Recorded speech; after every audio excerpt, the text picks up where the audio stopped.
So hello guys, welcome back to the new video of TechYoker. In this video, I will guide you with how you can use secure folder on Samsung phone. So first of all, open the settings app on your phone. Now scroll down and tap on security and privacy. Now scroll down and tap on more security settings.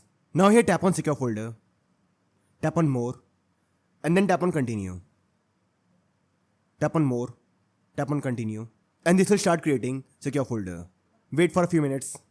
And now you need to lock secure folder. You can set anything like pin, pattern or password. Let's go with pin.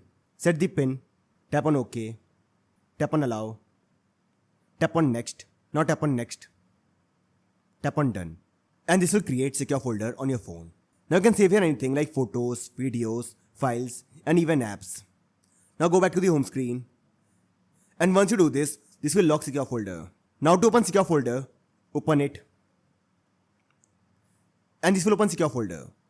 Now let's lock it. For this, press the power button. Now let's unlock it. Now as you can see here, secure folder is locked. To unlock it, enter the pin and this will unlock it. So this I can use secure folder on Samsung phone. So I hope you find this video useful. And if you do, then don't forget to like this video and subscribe channel.